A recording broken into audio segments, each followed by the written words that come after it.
Together, an Open Heart by the Dalai Lama. We're on page 143 in the middle of the calm abiding, the 9 calm abidings. What I was going to say at the end of the last video is I was watching Mingyur Rinpoche doing a meditation, and I realised that, you know, when he first started, you take the object, so you had the object of the breath, so he was breathing, you breathe in and out, just like, not conscious, you're not like breathing in, breathing out, breathing in, you just like, your body's breathing, and you are just sort of like aware of it doing its natural function. And when you do that, you become calm quite quickly. It's quite a powerful experience. But then what he reminded me, which I'd forgotten in all the drama of whatever I've been through, is that it's not so much that you are following the breath out and then in of your nose. It's that you are sort of sitting behind the breath, and you are watching. It's the awareness of the breath that you are focusing on. So it is the mind that is watching the breath that you are actually meditating on. I was like, no shit. Because, like, all of my stuff's been, like, tainted by people talking and opinions and stuff like that. But there's no way that any deluded guru or whatever can get into that level of you where the mind, the awareness of the breath, not the breath, that can be hijacked by them. Breathe in, breathe out, breathe in. You can hear their voices saying, breathe in, breathe out. Or, you know, like the whole guilt trip, like you're not focusing, blah, blah, blah. But just like holding back on the awareness behind the breath. That is pure universal energy. Like, that's the connection between all of us. That's before thought, you know, which is the real sort of purity that I think the Buddha, when they talk about pure, I think they're talking about that and not sin or anything like that. We've done the second, so we are at the fifth. The fifth stage is disciplining. In this stage, introspection is used to identify subtle laxity to apply its antidote. Again, the antidote is your awareness of this subtle laxity. By the sixth stage, pacification, subtle laxity and no longer arises. Ooh, by the sixth stage, pacification, subtle laxity no longer arises. Emphasis is thus placed on applying the antidote to subtle excitement. Your introspection must be more powerful as the obstacle is more subtle. Excitement is more subtle than laxity. Oh, hi, we were waiting for you. Yes, we didn't know where you were. The seventh stage. When, through continual and concentrated effort, you have managed to keep subtle forms of laxity and excitement from arising, your mind does not need to be overly vigilant. The seventh stage, through pacification, has been attained. Amma, we're in the middle of the very important things. The eighth stage. When, with some initial exertion, you can place your mind on its object and are able to remain focused without the slightest experience of laxity or excitement, you have attained the eighth stage. We call this single-pointed. I'd like that.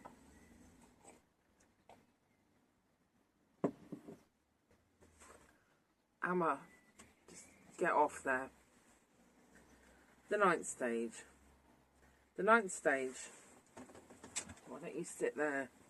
Sit on that scarf. Sit there. Stop shouting at me. No? Right, don't then. The ninth stage. Balanced placement is attained when your mind remains placed on its object effortlessly for as long as you wish. True calm abiding is achieved after attaining the ninth stage by continuing to meditate with single-pointed concentration until you experience a blissful compliancy. No, a blissful pliancy of body and mind. It is important to maintain a skillful balance in your daily practice between the application of single-pointed concentration and analysis. If you focus too much on perfecting your single-pointed concentration, your analytic ability may be undermined. On the other hand, if you are too concerned with analysing, you may undermine your ability to cultivate steadiness, to remain focused for a prolonged period of time. You must work at finding an equilibrium between the application of calm abiding and analysis. Calm abiding. I wonder whether this is just me having a little guess, but I remember reading that Milarepa came down from the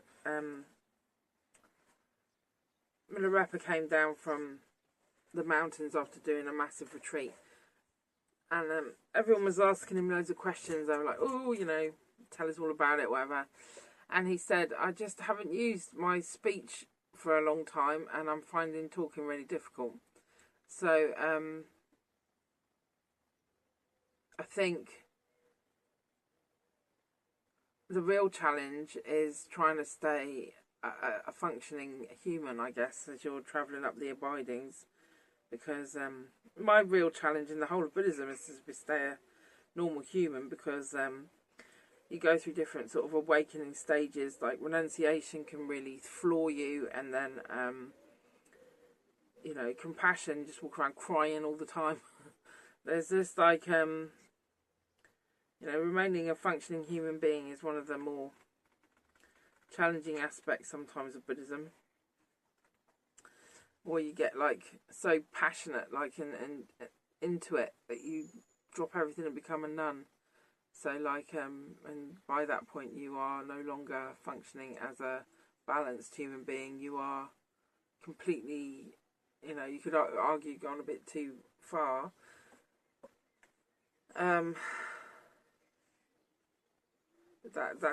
That's a whole different thing completely. Would I still be a nun if I could be? Yes. Would I change my life as it is now? No. So now we are heading into wisdom.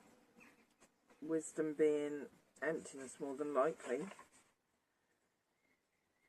Chapter 13. We've got a few minutes, we'll start. 149. We are now acquainted with the technique to discipline our minds so that we can remain perfectly focused on an object of meditation. This ability becomes an essential tool in penetrating wisdom, particularly emptiness. Though I have touched upon emptiness throughout this book, let us now explore it a little bit more deeply. Just what emptiness is. The self. The self. Me. We all have a clear sense of self, a sense of I. Not all of us. It's not clear, but I do. Yep. We know who we are referring to when we think, I am going to work, I am coming home, or I am hungry. Even the animals have a notion of their identity, though they cannot express it in words the way we can. When we try to identify and understand just what the I is, it becomes difficult to pinpoint. In ancient India, many Hindu philosophers speculated that this self was an independent of a person's mind and body. They felt like there had to be an entity that could provide continuity among the different stages of self, such as the self when I was young, or when I get old, and even the me in a past life and the me in the future life. As all these different selves are transient and impermanent, it was felt like there had to be some unitary and permanent self that possessed these different stages of life. This was the basis for positing a self that would be distinct from mind and body. They called this the Atman. I suppose the soul, maybe. I think the soul is quite a widely believed vehicle for their mind. Actually, we all hold such a notion of self. If we examine how we perceive this sense of self, we consider it the core of our being. We don't experience it as some composite of arms, legs, head, torso, but rather we think of it as the master for these parts. For example, I don't think of my arm as me. I think of it as my arm, and I think of my mind in the same way, as belonging to me. We come to recognise that we believe in a self-sufficient, independent me at the core of our being, possessing the parts that make us up. That's good. That's a good way to look at it. We think my arm, that's me. We think my mind, that's me.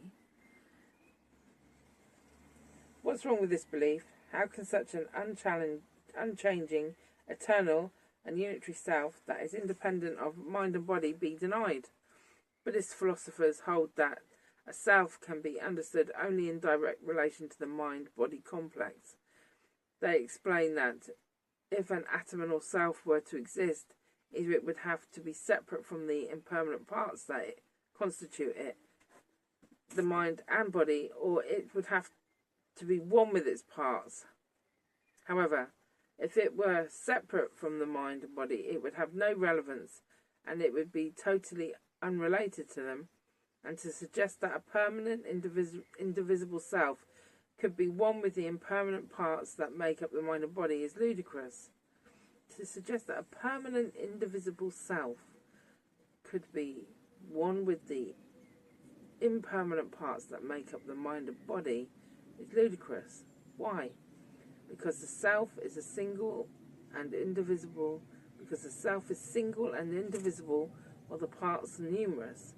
How can a partless entity have parts? I think we'll leave it there.